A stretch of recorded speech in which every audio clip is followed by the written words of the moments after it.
Question टॅगचे आपण प्रश्न घेणार आहोत. हा जो भाग आहे, ठीक आहे, क्वेश्चन टॅग मधला म्हणजे आपल्याला शॉर्ट फॉर्म मधचे भाग ते आपल्याला माहीत असणं अतिशय गरजेचे आहे. म्हणजे क्वेश्चन टॅग करताना आपल्याला संक्षिप्त रूप म्हणू शकतो याला. आय एम नॉटचं होतं आरंट, ठीक आहे. कुड नॉटचं कुडंट होतं. वॉज नॉटचं वॉजंट होतं. शॉल नॉटचं शांट होतं. हॅव नॉटचं हॅवंट होतं. वुड नॉटचं वुडंट होतं. डज नॉटचं डझंट होतं. इथे फक्त हे आय एम नॉट आहे ना, हे लक्षात ठेवा इथे, ठीक आहे. जे चेंजेस जे वेगळे आहेत थोडेसे विचित्र, ते फक्त आपल्याला लक्षात ठेवायचे. बाकी तुमचं सोपं जाईल तुम्हाला. ऑट नॉटचं ऑटंट होते. कॅन नॉटचं कांट होते. आर नॉटचं आरंट होते, ठीक आहे. इथे पण आर नॉटचं आरंटच होणार. त्याच्यानंतर पहा, आय एम नॉटचं पण आरंट होते आणि आर नॉटचं पण आरंट होते. माईट नॉटचं मायटंट होते. इथं पण काही इश्यू नाही. हॅज नॉटचं हॅजंट, विल नॉटचं वोंट. हे थोडं वेगळं आहे की नाही. इथं थोडं वेगळं. विल नॉटचं होतं वोंट. त्याच्यानंतर आपण जर पाहिलं डू नॉटचं डोंट होतं. त्याच्यानंतर यूज टू नॉटचं डिडंट होतं. हे आपल्याला अजून एक गोष्ट लक्षात ठेवायची. यूज टू नॉटचं होते डिडंट. त्याच्यानंतर होतं इज नॉटचं इजंट होतं. मे नॉटचं मेंट होतं. वेअर नॉटचं वेअरंट होतं आणि शुड नॉट मे नॉटचं मेंट होतं. हे लक्षात ठेवायचं. हे पण सोपंच आहे. शुड नॉटचं शुडंट, हॅड नॉटचं हॅडंट, मस्ट नॉटचं मस्टंट, डिड नॉटचं डिडंट. तर ह्या 3 गोष्टी तुम्हाला लक्षात ठेवायचं. आय एम नॉटचं आरंट, विल नॉटचं वोंट आणि वुड्स टू नॉटचं डिडंट होतं. ह्या 3 गोष्टी लक्षात ठेवल्या तर हे संक्षिप्त रूप लक्षात ठेवायचं. बाकीचं तुम्हाला मी प्रॅक्टिसनं आपलं परफेक्ट होईल. आता आपण प्रत्येक दिवशी एखादा ग्रामरचा भाग तर घेऊच. आपण गणिताचा तर आपण घेतच आहोत. त्याचप्रमाणे ग्रामरमध्ये आज सोपं केलं, उद्या आपण टेन्स सुरुवात करू, ठीक आहे. तर पहिला आपला प्रश्न आहे, ठीक आहे. आपण क्वेश्चन टॅग घेतोय, ठीक आहे. क्वेश्चन टॅगवर आधारित प्रश्न घेतोय. तर इट इज गुड सजेशन. आता आपण थोडंसं चेंज करू का? चेंज होऊ शकतं का नाव वगैरे? नाही, ठीक आहे.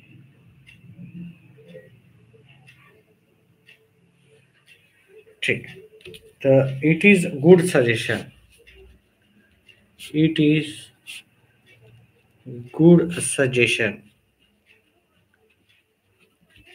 आपण क्वेश्चन टॅग करत आहोत. तर याच्यामध्ये आपल्याला काय करावं लागेल? क्वेश्चन टॅग करताना हे जशाला तसं लिहायचं पहिलं तर. It is good suggestion. आता तिथं ऑप्शन दिलेले असतात आपल्याला. सजेशन हे सजेशन. तर आपल्याला क्वेश्चन टॅग लावायचा. आपण पुढे जाऊन क्वेश्चन टॅगच लावू. इथं जर होकारार्थी वाक्य असेल तर त्याचे नकारार्थी होते. नकारार्थी वाक्याचं होकारार्थी होते. मग इटचं होईल आपल्याला इजंट येईल आणि इट जशाला तसा आपल्याला इथं लिहावं लागेल. क्वेश्चन मार्क आपल्याला द्यावा लागेल. त्याच्यानंतर दुसरा जो आपण प्रश्न पाहायचा तो आपण घेऊ. It was his bad luck. It was his bad luck. आपल्याला क्वेश्चन टॅग करायचा आहे. क्वेश्चन टॅग तर आपल्याला काय लागेल? फक्त मेंबर्सच कमेंट करू शकतात चॅनलचे मेंबर्स.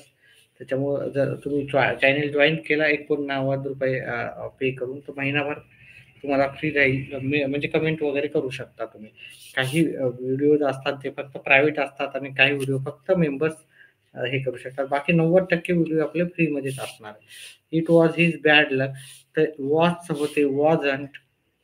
ठीक आहे. आता मी इथे डायरेक्टच करतो उत्तर, आहे की नाही, आपला वेळ वाचवा म्हणून. आणि परीक्षेमध्ये डायरेक्ट असंच येतात, वॉजंट इट आणि लास्टला क्वेश्चन मार्क. ठीक आहे. आपल्याला ऑप्शन्स राहतात. आपण क्वेश्चन टॅगमध्ये he bought some land. He bought some land. याचं क्वेश्चन टॅग कसं करायचं? तर जर मेंबर्स कोणी झाले असेल तर ते कमेंट करू शकतात मेंबर्स लोक. लाईव्ह असतील तर. ठीक आहे. तर इथे हे याचा काळ ओळखायचा. याचा काळ कोणता आहे? हे बॉट हे काय होते, अ, हे भूतकाळातलं रूप आहे. ठीक आहे. हे भूतकाळाचं रूप आहे. तर मग बॉटचं भूतकाळ असेल तर आपल्याला डू, डज, डीड पैकी डीड लागेल इथे. इथे काय लागेल? डीड. आणि हे होकारार्थी वाक्य आहे तर इथं डिडंट होईल. डीडचं काय होते? डिडंट. आणि हीचं राहतं हीच. ठीक आहे. हीच राहते. त्याच्यानंतर पुढचं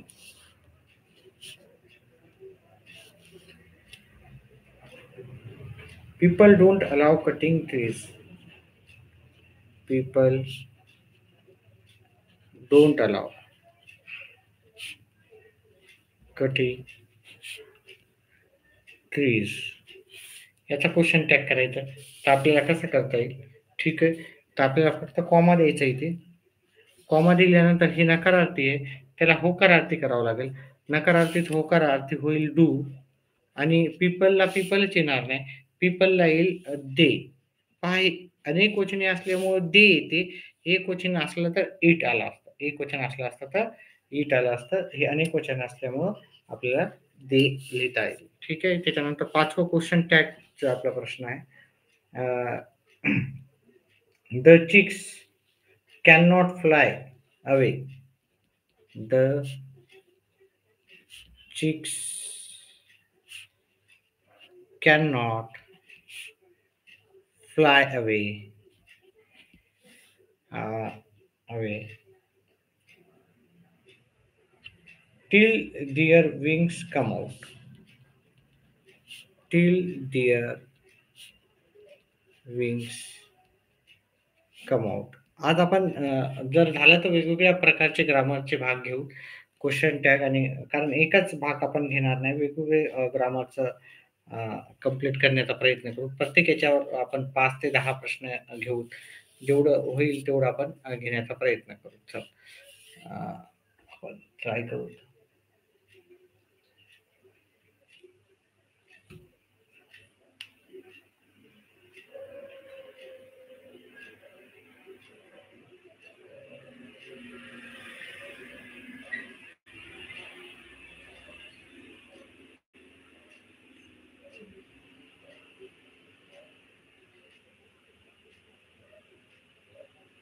छान.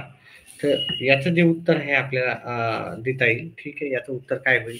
आता हे जसं तसं वाक्य राहते. तुम्हाला क्वेश्चन टॅगच विचारले राहते. त्याच्यामुळे इथे कॉमा द्यायचा आपल्याला. आता कॅन नॉट असल्यामुळे नकारार्थी वाक्य ऑलरेडी आहे. तर त्याचा होकारार्थी वाक्य होईल कॅन. आणि चिक्स हे एकवचन आहे का अनेक वचन? अनेक वचन असल्यामुळे इथं दे येईल. एक वचन असलं तर काय आलं असतं? इट आला असतं. ठीक आहे. पुढचा प्रश्न आपला. क्वेश्चन टॅगचे 10 प्रश्न घेऊ. नंतर ग्रामरमध्ये वेगळा काहीतरी भाग घेण्याचा आपण नक्कीच प्रयत्न करू. ठीक आहे.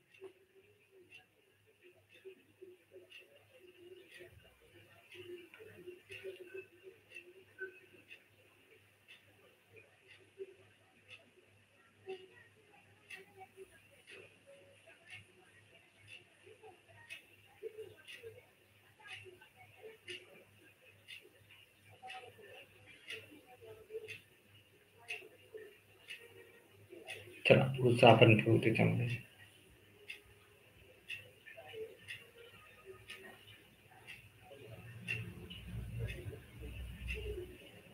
एकच मिनिट विचारतो मी जरा.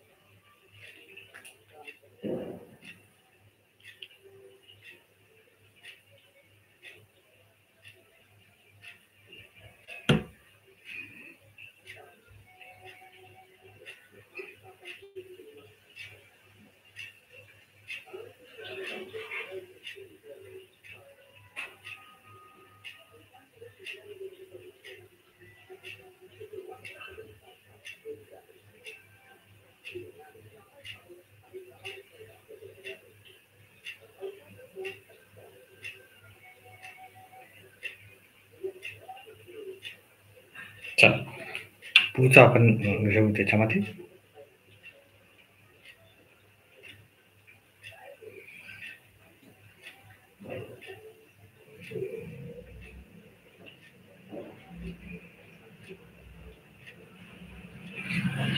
चला पुढचा आपण प्रश्न घेत आहोत. ठीक आहे. क्वेश्चन टॅगचे 10 प्रश्न घेणार आहोत. त्याच्यातले 5 प्रश्न झाले. Let's have some tea. पुढचा आहे आपला प्रश्न. Let's have some tea. मग याचा क्वेश्चन टॅग आपल्याला कसा करायचा? आपल्याला कॉमा द्यायचा. आता लेट्सनं जेव्हा पण वाक्य सुरू होतो तर आपण शेवटी शॉल वी लावायचं. वाक्य जसं तसं राहतं. तुम्हाला परीक्षेमध्ये जे असेल तसं येईल आणि शॉल वी देऊन क्वेश्चन मार्क आपल्याला द्यायचा आहे. ठीक आहे. त्याच्यानंतर दुसरा प्रश्न. ठीक आहे. Let's play cricket. Let's play cricket असं वाक्य दिलं आणि आपल्याला क्वेश्चन टॅग विचारलेला आहे. ठीक आहे. क्वेश्चन टॅग विचारल्यावर आपल्याला काय करावं लागेल की एक कॉमा द्यावं लागेल. म्हणजे तिथे पर्याय राहतात आपल्याला टी मध्ये. त्याच्यामुळं इथं पण शॉल वी लिहावं लागतं एवढं लक्षात ठेवा. जेव्हा लेट्सचं वाक्य राहतं त्याचं तेव्हा आपल्याला शॉल वी लिहावं लागेल. तिसरं वाक्य आहे they use to make maps. They use to make maps. ठीक आहे. अशा प्रकारचा आपल्याला क्वेश्चन टॅग असेल तर मग आपल्याला काय करावं लागेल तर आपल्याला कॉमा द्यायचा राहते आणि आपल्याला क्वेश्चन टॅग विचारलं जातं. क्वेश्चन टॅग इथे कसं लिहायचं आपल्याला यूज टूच्या जेव्हा पण येते तेव्हा डिडंट वापरायचं. डिडंट. ठीक आहे. डिडंट दे असल्यामुळे इथं दे जशाला तसा डिडंट दे असा आपला होतो. डिडंट दे मी खाली लिहितो. Didn't they. डिडंट दे येईल आपल्याला उत्तरामध्ये. एवढं आपल्याला लक्षात ठेवायचं. ठीक आहे. क्वेश्चन टॅगमध्ये फक्त चॅनल्स मेंबर्सच रिप्लाय करू शकतात. तर चॅनल मेंबरशिप घ्या. काही व्हिडिओ फक्त मेंबर्सच पाहू पण शकतात. म्हणजे दुसरं कोणी पाहू शकणार नाही. फक्त मेंबर्सच पाहू शकतात. त्याच्यामुळे ग्रामरचं आपण जास्तीत जास्त वेगवेगळ्या प्रकारचं ग्रामर घेणार आहोत. त्याच्यासाठी आपल्या चॅनलला जॉईन करा. जे जॉईन झाले ठीक आहे त्यांच्यासाठी काही व्हिडिओ राहतात तिथे. ठीक आहे. He will work hard. He will work hard. आता आपल्याला इथं क्वेश्चन टॅग विचारले असेल तर क्वेश्चन टॅग कसा द्यायचा इथे? विलचं होते ओंट आणि हिचं इथे ही. ठीक आहे. हिचं होते हीच राहते. ठीक आहे. अशा प्रकारचा आपला क्वेश्चन टॅग झालेला आहे. त्याच्यानंतर आपण एक शेवटचा आपण प्रश्न घेऊ. एव्हरीबडी हेल्प हिम. एव्हरीबडी हेल्प हे. याचा क्वेश्चन टॅग विचारला असेल तर क्वेश्चन टॅग याचा कसा येतं? ठीक आहे. याचं येते डिडंट दे. पहा हे काय भूतकाळातलं वाक्य आहे. ठीक आहे. त्याच्यामुळे डिडंट येते. डिडंट एव्हरीबडी म्हणजे प्रत्येक जण आहे की नाही. अनेक वचनी असल्यामुळं दे येते. ठीक आहे. तर अशा प्रकारे आपण क्वेश्चन टॅगचे काही प्रश्न पाहिले. आता आपण थोडा वेगळा भाग घेऊ. ठीक आहे. आपण टेन्स घेऊ. टेन्स. टेन्स पण आपण दररोज घेणार आहोत जास्तीत जास्त भाग. कारण एकच भाग घेतल्यावर बोर होण्याची शक्यता जास्त राहते इंग्लिशचं. त्याच्यामुळे अतिशय सोपं राहतं इंग्लिश. व्यवस्थित रोजच्या रोज अभ्यास करा म्हणजे जेणेकरून तुम्हाला इंग्रजी वरचे आधारित प्रश्न नक्कीच सोपे जातील. आपला आता दुसरा मी सांगितलं तुम्हाला टेन्स. टेन्स हा भाग आपण सुरुवात करू. पहिला आहे प्रेझेंट टेन्स. Present tense. पहिले आपण याची वाक्यरचना जाणून घेऊ. नंतरच आपण याच्यावर आधारित उत्तर करू. तर पहिलं आहे आपलं simple present tense. Simple present tense. व याची वाक्यरचना राहते. यस. यस म्हणजे सब्जेक्ट. ओके. वी संग यस किंवा यस लागते. ठीक आहे. ते फक्त आपल्याला तृतीय पुरुषी एकवचनी असेल तरच आपल्याला साध्या वर्तमान काळात ओके सिंपल प्रेझेंट टेन्स म्हणजे साधा वर्तमान काळ तर यस किंवा यस आपल्याला लागू शकते. यस किंवा यस. हे कधी लागेल एकवचन करता असेल तर तृतीय पुरुषी एकवचनी. ठीक आहे. तृतीय पुरुषी एकवचनी म्हणजे ही शी इट. ओके, एक वचन पाहिजे, एखादं नाव पाहिजे, ठीक आहे. तेव्हा येईल. जेव्हा प्रॅक्टिस करू तेव्हा समजून जाईल तुम्हाला. त्याच्यानंतर S plus V plus O हे झालं सिंपल प्रेझेंट टेन्स. त्याच्यानंतर आपल्याला present continuous tense, present continuous tense याचं आपल्याला माहित पाहिजे. याचं वाक्यरचना कशी राहते. याचं पहिले सब्जेक्ट राहते, त्याच्यानंतर आय एम, इज किंवा आर लागतं. त्याच्यानंतर वर्ब संग आय एन जी लागते आणि प्लस ओ लागते. पहा, जेव्हा आपण कंटिन्युअस राहतो तेव्हा आपल्याला इथे आय एन जी लागेल. आपल्याला फक्त काळ ओळखायचं राहतं. त्याच्यामुळे आपण काळ ओळखण्यासाठी आपल्याला काय केलं जातं, ही एक गोष्ट लक्षात ठेवायची. इथं जर आय एन जी असेल तर कंटिन्युअस राहतं, ठीक आहे. आय एन जी नसेल तर कंटिन्युअस नसतं. नंबर 3 आहे present perfect tense. Present perfect tense, perfect tense. आता हे कसं ओळखायचं आपल्याला, तिथं सब्जेक्ट राहतो, हॅव किंवा हॅज राहतं, ठीक आहे. हॅड नसतं, हॅव किंवा हॅज असतं. त्याच्यानंतर बीन असतं, हॅव हॅज वर्बचं तिसरं रूप राहतं आणि ओ राहतं, ठीक आहे. एक मिनिट वाक्यरचना एक वेळेस पाहून घेतो मी, बीन असतं की नसतं.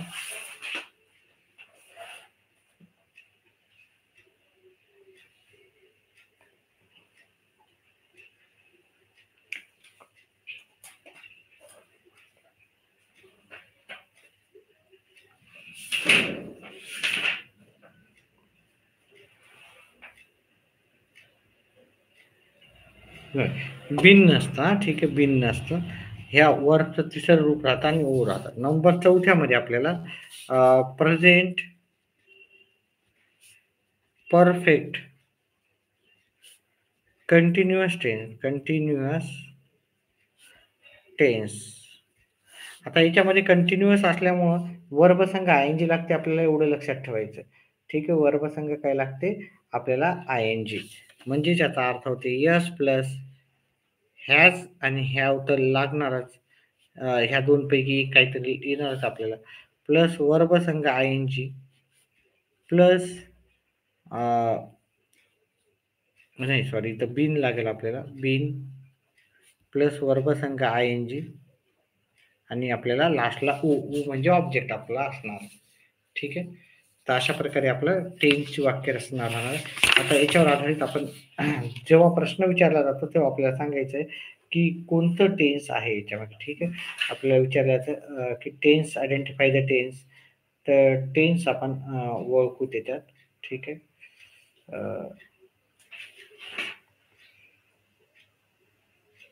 ठीक आहे. मी याच्यानंतर मी पास्ट टेन्सची पण वाक्य रचना देतो, ठीक आहे. म्हणजे दोन्ही पण आपण करून आपण दोन्हीच्या वर आधारित प्रश्न आपण ओळखू शकतो, ठीक आहे.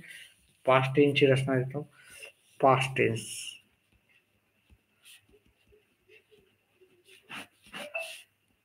Simple past tense, simple past tense.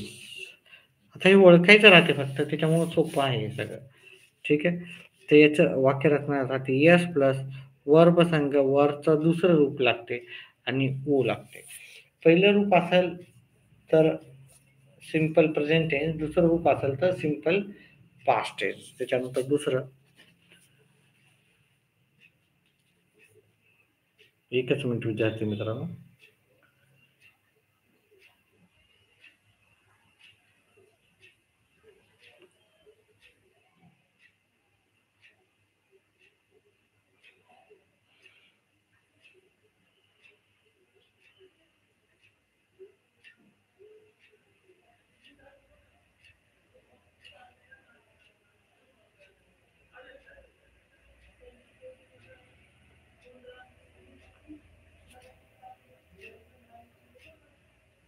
चल, दुसरा आहे past continuous tense. Past continuous tense. Past continuous टेन्सची वाक्यरचना कशी राहते, यस प्लस वॉज वेअर येते, तर वॉज किंवा वेअर पैकी एक येते. त्याच्यानंतर वर्ब संघ आयएनजी लागते, वर्ब संघ आयएनजी प्लस ओ येते. ठीक आहे, वर्ब संघ आयएनजी लागल्याच्या नंतर ओ येते. ओ म्हणजे ऑब्जेक्ट. ठीक आहे. तिसरं आहे past perfect tense. Perfect tense जर आपण याची वाक्यरचना पाहिली तर याचं इथे सब्जेक्ट प्लस हॅड येते. आहे तर फक्त हॅव हॅज येत नाही तर हॅड येते. तर हॅड आला तर समजायचं हा पास्ट टेन्सचाच आपला वाक्य आहे. प्लस वर्बचं तिसरं रूप येते आणि इथं ओ येते. म्हणजे इथं वर्बचं आयएनजी येत नाही. जर हॅड आलं आणि आयएनजी नाही आलं तर ते समजायचं पास्ट परफेक्ट टेन्स आहे. आणि आयएनजी आलं समजा हॅड आलं आणि आयएनजी आलं तर ते पास्ट परफेक्ट कंटिन्युअस टेन्स आहे. पहा जेव्हा पण कंटिन्युअस टेन्स येते तेव्हा आयएनजी नक्कीच येणार. कंटिन्युअस टेन्समध्ये आयएनजी नक्की येणार. तर पुढचं आहे पास्ट परफेक्ट. मग आपण आयडेंटिफाय करू त्याच्यानंतर परफेक्ट कंटिन्युअस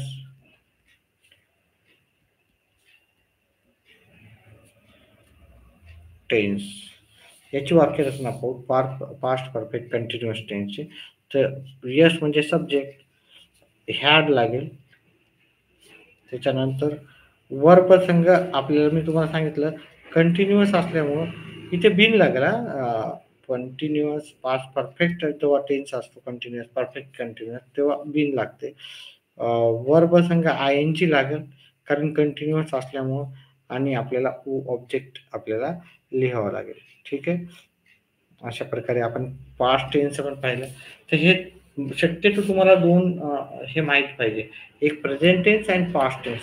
आणि फ्युचर टेन्समध्ये विल राहते. ठीक आहे. त्याच्यामुळे ते सोपं जातं तुम्हाला. ठीक आहे. ह्या दोन गोष्टी जर माहीत असल्या तर तुम्हाला बाकीच्या गोष्टी सोप्या जातात. ठीक आहे. आता मी एक प्रश्न देतो त्याच्यावरून ओळखायचं तुम्ही कोणता टेन्स आहे ते. आयडेंटिफाय करून टेन्स जर तुम्ही मेंबर्स असला तर मेंबर्स ह्या व्हिडिओला फक्त कमेंट करू शकतात. आता भरपूर व्हिडिओ आपले असे असणार की फक्त मेंबर्स बेस्डच राहणार आहेत. तर चला, Pluto had written many books. याचं आयडेंटिफाय द टेन्स करायचं. आयडेंटिफाय द टेन्स पहिलं वाला वाक्य आहे आपला. ठीक आहे. आयडेंटिफाय द टेन्स मध्ये Pluto wrote many books. Plato wrote Plato had written, sorry, Plato had written many books. कोणतं टेन्स असणार? कमेंट बॉक्समध्ये टाकायचं. फक्त मेंबर्सच आहे टाकू शकतात. आता याचं उत्तर कमेंट बॉक्समध्ये टाकायचं. तर याचं उत्तर राहणार आपल्याला Plato had written many books. पाहिजे हॅड आला म्हणजे हे पास्ट टेन्स आहे. हॅड फक्त पास्ट टेन्समध्येच येते. आणि विल कधी कोणत्या टेन्समध्ये येते? विल येते फ्युचर टेन्समध्ये. ठीक आहे. आता इथं आयएनजी नाही आहे तर पास्ट परफेक्ट टेन्स झाला. आयएनजी असलं तर पास्ट परफेक्ट कंटिन्युअस टेन्स. आणि साधा फक्त कंटिन्युअस टेन्स असला असतं पास्ट कंटिन्युअस तर हॅड नाही आलं असतं, वॉच किंवा वेअर आलं असतं. ठीक आहे. तर हे past perfect tense. Perfect tense पहा मी कंटिन्युअसची निशाणी सांगितली. आयएनजी असतं कंटिन्युअसच्या वाक्यामध्ये. तर आयएनजी तुम्ही लिहू शकता. ठीक आहे. चला, आयएनजी असेल तर कंटिन्युअस टेन्स एवढं लक्षात ठेवा. त्याच्यानंतर दुसरं वाक्य देतो मी तुम्हाला. त्याचा टेन्स ओळखून मला सांगायचा आहे.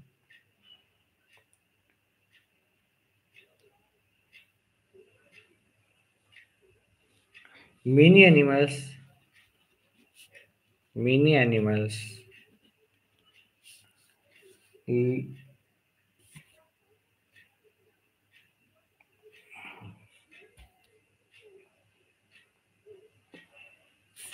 एकच मिनिट वाक्य थोडस. Many animals have been living in water. Have been living in water. आता हॅड असलं तर इथं पास्ट टेन्स असलं असतं आणि हॅव असेल तर प्रेझेंट टेन्स असतं. विल असेल क्वेश्चन ठीक आहे याच्यामध्ये तर ते फ्युचर टेन्स असतं. विल वाक्यामध्ये नाही आहे, तर फ्युचर टेन्स नाही आहे. पास्ट टेन्स किंवा प्रेझेंट टेन्समध्ये दोघांमध्ये पाहिलं तर हे प्रेझेंट टेन्स आहे. आता हे प्रेझेंट टेन्समध्ये परफेक्ट टेन्स आहे.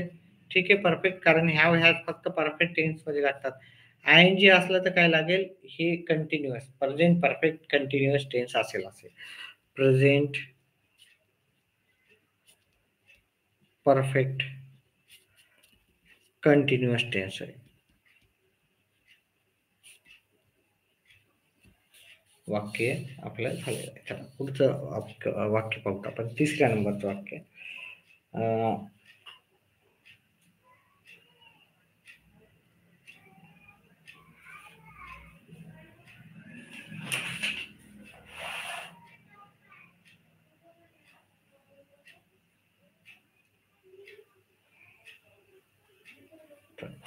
पुढचं वाक्य देतो मी तुम्हाला. मुल्तानी मिट्टी has taken its name from a place in Pakistan. मुल्तानी मिट्टी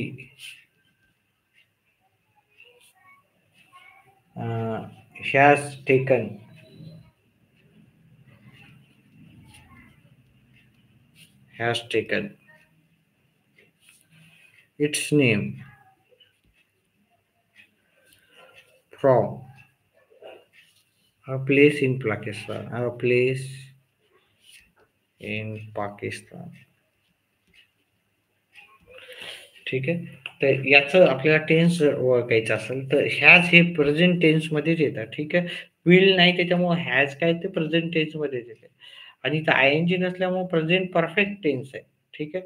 आय-एन-जी असलं तर प्रेझेंट परफेक्ट कंटिन्युअस टेन्स असतं. ठीक आहे. मग याचं उत्तर आहे प्रेझेंट परफेक्ट टेन्स.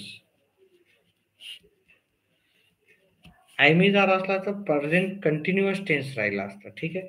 चला पुढचं उत्तर आपण लिहायचं आहे.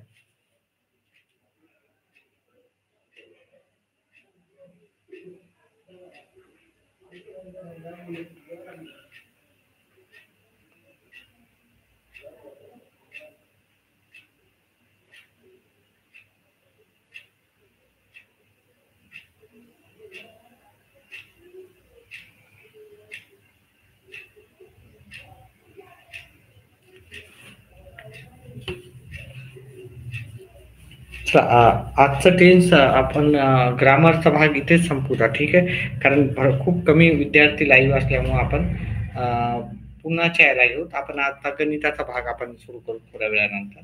ठीक आहे. तर आजचा ग्रामर इथंच संपला. उद्या आपण पुन्हा ग्रामरचा भाग घेऊन येऊ. उद्या अजून 2 वेगवेगळे ग्रामरचे भाग घेऊन आपण